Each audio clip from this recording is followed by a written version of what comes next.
ஸ்தோத்திரம் ஸ்தோத்திரம். மீட்பரும் ரட்சகருமாய் இயேசு கிறிஸ்துவின் நாமத்தினால் இந்த கான்பரன்ஸ் காலில் கூடியிருக்கிற ஒவ்வொருவரையும் நான் உங்களை வாழ்த்துகிறேன், வரவேற்கிறேன். அல்லேலூயா அல்லேலூயா. ஸ்தோத்திரம் ஸ்தோத்திரம். அந்த நாளில கூட வேதத்திலிருந்து நாம் தியானத்திற்காக எடுத்துக்கொண்டதான வேத பகுதி லேவியராகம புஸ்தகம் 26ஆம் அதிகாரம் 6வது வசனம். லேவியராகமம் 26ஆம் அதிகாரம் 6வது வசனம். எல்லாரும் வேத புத்தகத்தை திருப்பிக் கொள்ளுங்க. லேவியராகமம் 26:6 நான் வாசிக்கிறேன்.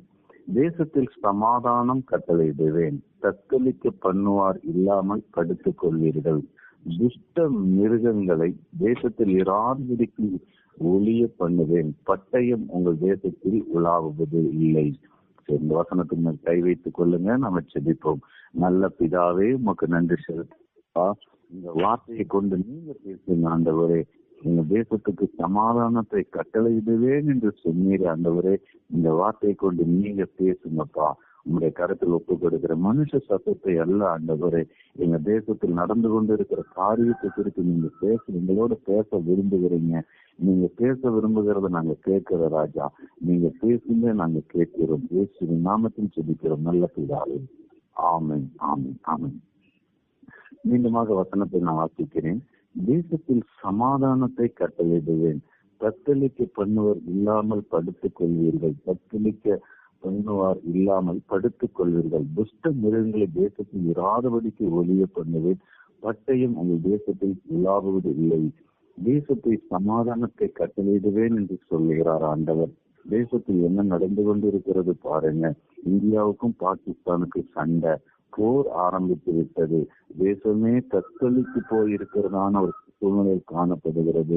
ஒரு பக்கம் பயம் காணப்படுகிறது. ஜனங்களுடைய இயல்பு வாழ்க்கை பாதிக்கப்பட்டுவிடும். போர் வந்துவிட்டால் வர்த்தகம் பாதிக்கப்பட்டுவிடும், பொருளாதாரம் பாதிக்கப்பட்டுவிடும். ஜனங்கள் அநேகர் இரையாகி விடுவாங்க. அநேக துப்பாக்கி சூடும் குண்டுகளும் காணப்படும். சமாதானம் இல்லாத சூழ்நிலை காணப்படும். கடந்த பல வருடங்களுக்கு முன்பாக இதே போல போர் வந்தது என்று 1970 சம்திங்ல போர் வந்தது என்று சொல்லுகிறார்கள். அநேக சூழ்நிலை, ஒரு பால் பாக்கெட் வாங்குவதற்கூட வெளியில் வர முடியாத ஒரு பயம். கல்லூரிகள் பாதிக்கப்பட்டுவிடும், பள்ளிகள் பாதிக்கப்பட்டுவிடும். தேசமே இருளடைந்த சூழ்நிலை காணப்பட்டுவிடும். ஆண்டவர் சொல்லுகிறார், நான் தேசத்தை சமாதானம் கட்டளையிடுவேன் என்று ஆண்டவர் சொல்லுகிறார். ஆண்டவர் இந்த சமாதானம் இல்லாத இந்த நேரத்துல தேசத்துக்கு நான் சமாதானம் கட்டளையிடுவேன்னு சொல்லுகிறார். பாருங்க, பகல்காம் என்ற இடத்துல கடந்த மாதம் 22ஆம் தேதி பகல் நேரத்துல ஒரு ராணுவ உடை அணிந்து வந்து ஒரு சுற்றுலா தலத்துல 26 பேர்த்த சுட்டு கொண்டுட்டாங்க. ஒரு துணிகரமான செயல். ஒரு சமாதானம் இல்லாத ஒரு சூழ்நிலை காணப்படுகிறது. தேசமே தத்தளித்து கொண்டு போய் இருக்கிறது. இன்றைக்கு உலகம் முழுவதும் இந்தியா மேலேயும் பாகிஸ்தான் மேலேயும் கண் இருக்கிறது. என்ன செய்கிறார்கள் என்பதாக இன்னைக்கு அநேக குண்டுகளும் பாகிஸ்தான் நம் மக்கள் வீழ்கிறது. அமிர்தசரஸ் என்ற இடத்தை முற்றிலுமாக அழிக்க நினைத்து அங்கிருந்து ஏவுகணை எய்யும் பொழுது வான்வெளியிலேயே அதை தடுத்து இந்திய ராணுவங்கள் அதை தடுத்து நிறுத்தி இருக்கிறது. பட்டயம் அன்னைக்கு சூழ்நிலை காணப்பட்டிருக்கிறது.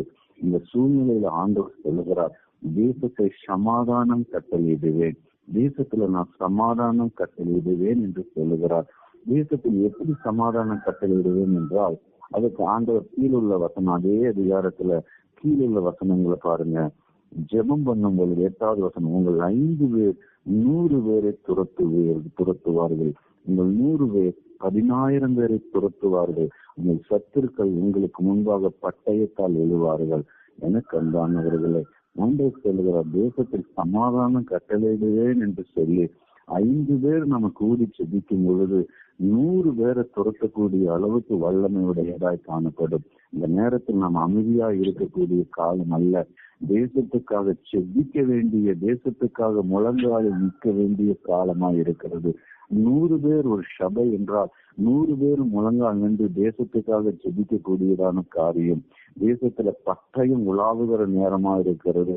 சமாதானம் இல்லாத நேரமா இருக்கிறது.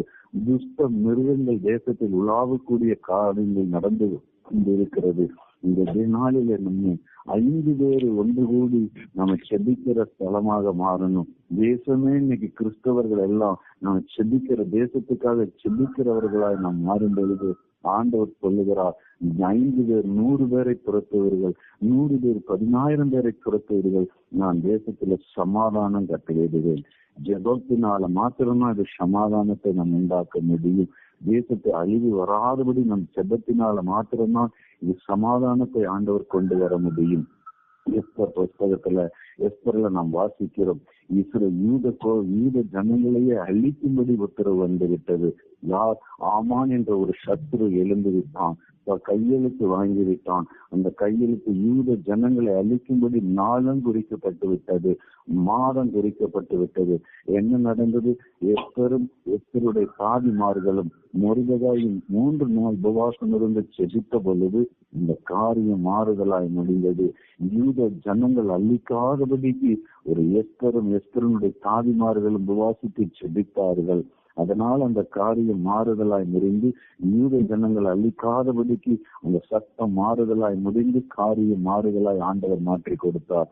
ஜெபம் தேசத்தின் ஜனங்கள் அழிக்காதபடிக்கு நான் திறப்பல நிற்ப ஆண்டவரேன்னு சொல்லி செபித்தார்கள். அதனால ஒரு மாற்றம் காணப்பட்டது.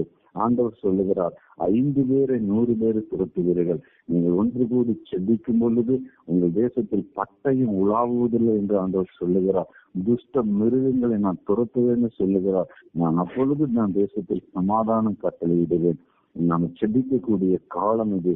தேசத்துல நடக்கிற காரியங்களை நாம் பார்க்கிறவர்களாக அல்ல, பார்த்து ஜெபிக்கிற ஒரு ஜாமக்காரர்களாய் எழும்ப வேண்டும். ஜாமக்காரன் என்றால் என்ன? தேசத்தில துஷ்ட மிருகங்கள் உலாவுகிறதை அறிந்து தேசத்தினுடைய காரியங்கள் ஆண்டவர் செய்ய விரும்புகிறதை எதிரடையா செயல்படுகிற காரியங்களை அறிந்து ராஜாவின் இடத்தில் போய் சொல்லுகிறது தான் ஜாமக்காரன். அந்த ஜாமக்கார ஜெபம், இரவில் ஜெபிக்கிற ஜெபம், ஆண்டவர் காரியத்தை அறிந்து ஜெபிக்கிற ஜெபமாய் ஆண்டவர் பயன்படுத்தும்படி இந்த காலை வேளையில நம்மளை ஆண்டவர் நம்மோடு பேசி கொண்டிருக்கிறார். பாருங்க, தேசத்தில் சமாதான கட்டளையிடுவேன்.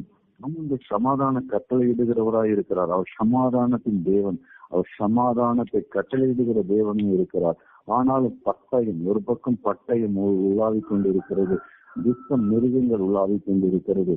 நம்ம நேரத்துல பார்க்கிறவர்களாக அல்ல, அந்த காரியத்தை அறிந்து செபிக்கிறவர்களாக ஆண்டவர் நம்ம விரும்புகிறார். அல்லேலூயா.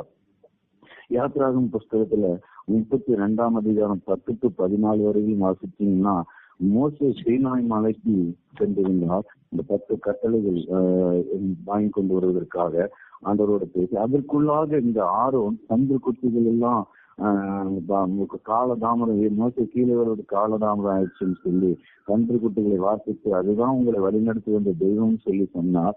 மோசே கீழே வந்தவொன்னு பயங்கரமான கோபம், ஆண்டவருக்கு பயங்கரமான கோபம் வந்து, மோசே இந்த ஜனங்களை நான் அழித்து விடுகிறேன், என்னை விட்டு விடும், நான் உன்னை பெரிய ஜாதியாக்குவேன் என்று சொல்லி அழிக்கிறேன் என்று சொல்லி சொன்னார்.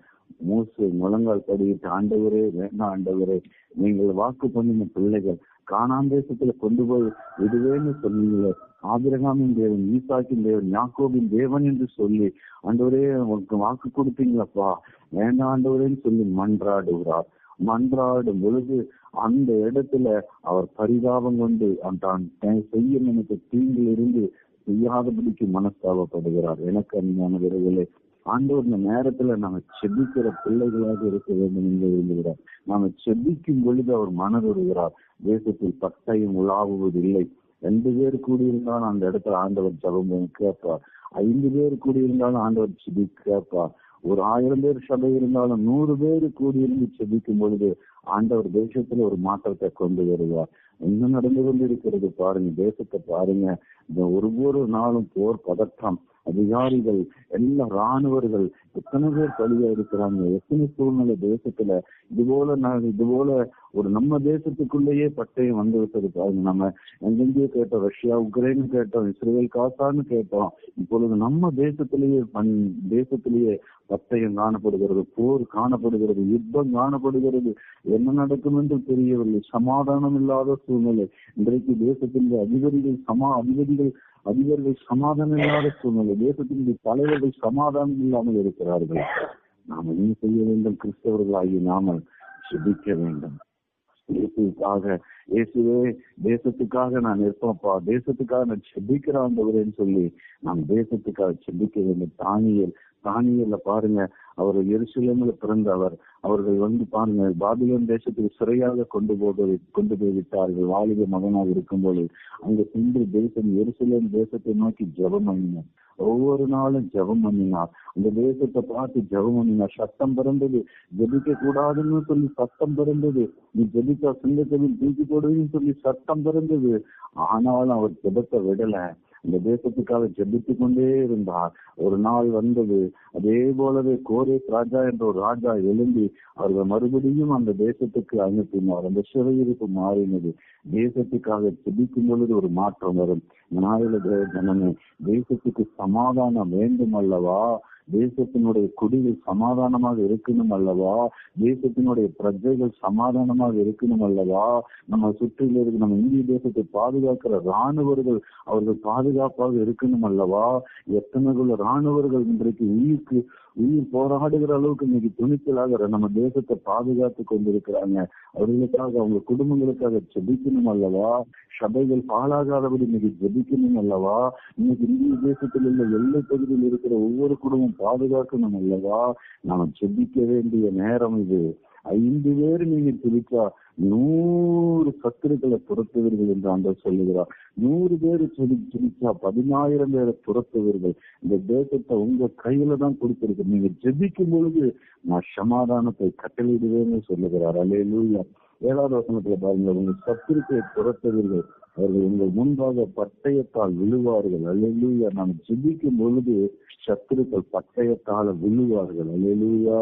ஸ்தோத்திரம். பாருங்களேன், தேசத்தில் சமாதானத்தை கட்டளையிடுவேன். நாம் ஜெபிக்கும் பொழுது ஆண்டவர் சமாதானத்தை கட்டளையிடுவார். 5 பேர் ஒரு கூட்டமா கூடி தேசத்துக்காக ஜெபிக்கும் பொழுது தேசத்தின் காரியத்தை குறித்து மனதருகுவார். நம்ம டிவியில நியூஸ்ல நம்ம கேட்கிறத நம்ம பார்க்கிறவர்களாக அல்ல, அதை எழுதி வைத்து ஜெபிக்கிறவர்களாக காணப்படணும். அல்லேலூயா. ஜெபிக்கிற காலம் அது. இந்த காலத்தில் மௌனமாய் இருந்தால் வேறொருவரை கொண்டு எழுப்புவேன்னு சொல்லி எஸ்தர்கள் ஆண்டவர் பேசினார். அல்லேலூயா.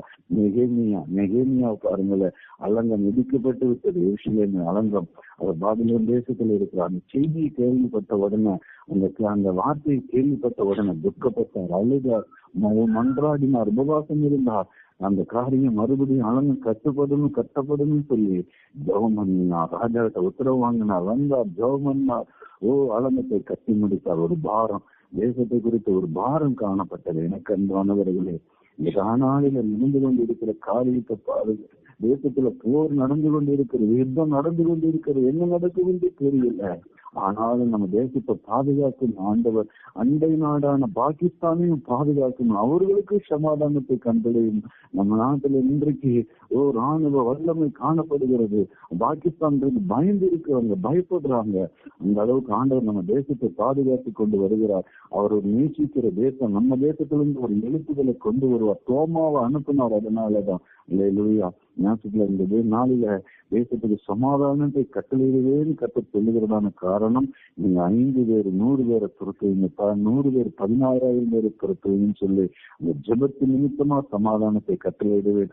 துஷ்ட மிருகங்கள் எழுந்து போய் பட்டயம் உலாவுவதில்லை என்று சொல்லுகிறார். அல்லேலூயா. கர்த்தர்தாமே இந்த வார்த்தையை ஆசீர்வதிப்பாராக. சேர்ந்து ஜெபிப்போமா? நல்ல பிதாவே, ஆண்டவரே நன்றி செலுத்து. இந்த காலை வேளையில எங்களோடு கூட பேசுனீங்களப்பா, நன்றி செலுத்துகிறோம்ப்பா. தேசத்துக்கு சமாதானத்தை கட்டளையிடுவேன்னு சொன்னீங்க ஆண்டவர். தேசத்துல பட்டயம் உலாவிக் கொண்டு இருக்கிறதப்பா. துஷ்ட மிருகங்கள் உலாவிக் கொண்டு இருக்கிறார்கள். தீவிரவாதிகள், நக்சலைட்டுகள், பயங்கரவாதிகள் என எங்கள் தேசங்களில் ஆண்டவர் அநேகரப்பா ஆண்டவரை துஷ்ட மிருகங்களை போல உலாவிக் கொண்டு இருக்கிறாங்கப்பா. ஆண்டவரே, நாட்டுக்கு நாடு போர் யுத்தங்கள் காணப்பட்டு கொண்டு இருக்கிறது ஆண்டவரே. ஜனங்கள் ஆண்டவரை தத்தளித்து கொண்டு இருக்கிறாருங்கப்பா. ஆண்டவரை பயப்பட்டு கொண்டு இருக்கிறோம் ஆண்டவரே. இந்த நாளில ஆண்டவரை குண்டுகளும் முழக்கங்களும் சத்தங்களும் காணப்பட்டு கொண்டு இருக்கிறது.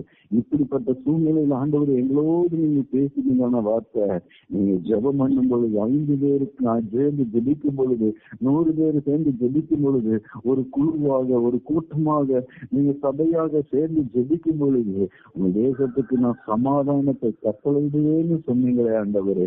எங்க தேசத்துக்கு நீங்க சமாதானத்தை கட்டளையிடுகிறதற்காக ஸ்தோத்திரப்பா. நாங்க பார்க்கிறவர்களாக அல்ல, செய்தி கேட்கிறவர்களாக அல்ல, இந்த காரியத்துக்காக ஜெபிக்கிறவர்களாக இங்க வைக்கிறதற்காக ஸ்தோத்திரம். எங்க தேசத்துல நீங்க சமாதானத்தை கட்டளையிடுகிறதற்காக ஸ்தோத்திரம்.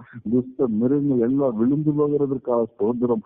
பட்டயங்கள் எல்லாம் விழுந்து போகிறதற்காக ஸ்தோத்திரம். எங்க தேசத்தின் எல்லைகள் எல்லாம் சமாதானத்தினால் நிரப்புகிறதற்காக ஸ்தோத்திரம் ஆண்டவரே. அப்படியே செய்ய போகிற அன்பிற்காக ஸ்தோத்திரம். இயேசு கிறிஸ்துவின் நாமத்தில் ஜெபிக்கிறோம். ஜெபங்கள் நல்ல பிதாவே. ஆமென். ஆமென்.